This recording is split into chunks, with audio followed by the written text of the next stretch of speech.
La marine impériale désignait l'intégralité des forces spatiales de l'Empire galactique.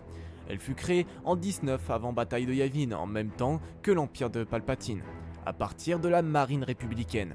Elle avait pour rôle de maintenir l'ordre dans la galaxie.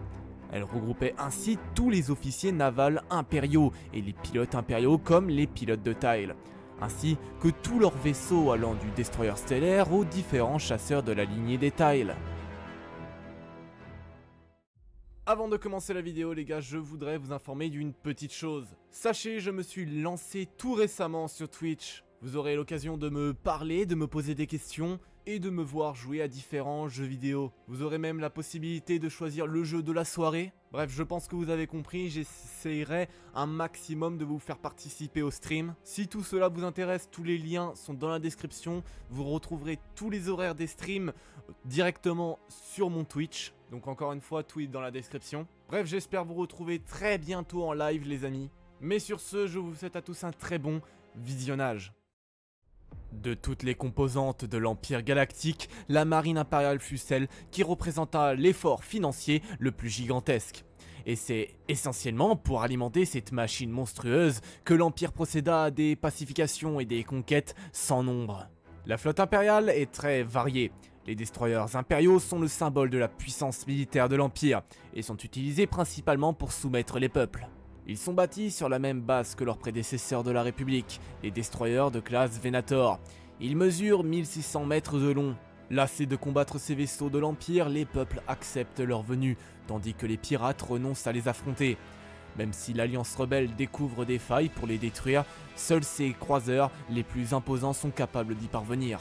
L'Empire détient plusieurs autres croiseurs stellaires tels que l'Imperial Interdictor, dont la principale caractéristique est de pouvoir tirer n'importe quel autre vaisseau hors de l'hyperespace. Le plus gros vaisseau connu que l'Empire ait à sa disposition est l'Executor, le vaisseau personnel de Dark Vador. Ce croiseur de classe Super Star Destroyer mesure 19 km de long.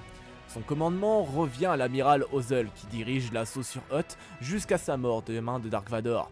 L'amiral Piet le remplace et le dirige jusqu'à la bataille d'Endor, où le vaisseau sera détruit en percutant l'étoile de la mort, faisant périr tout son équipage.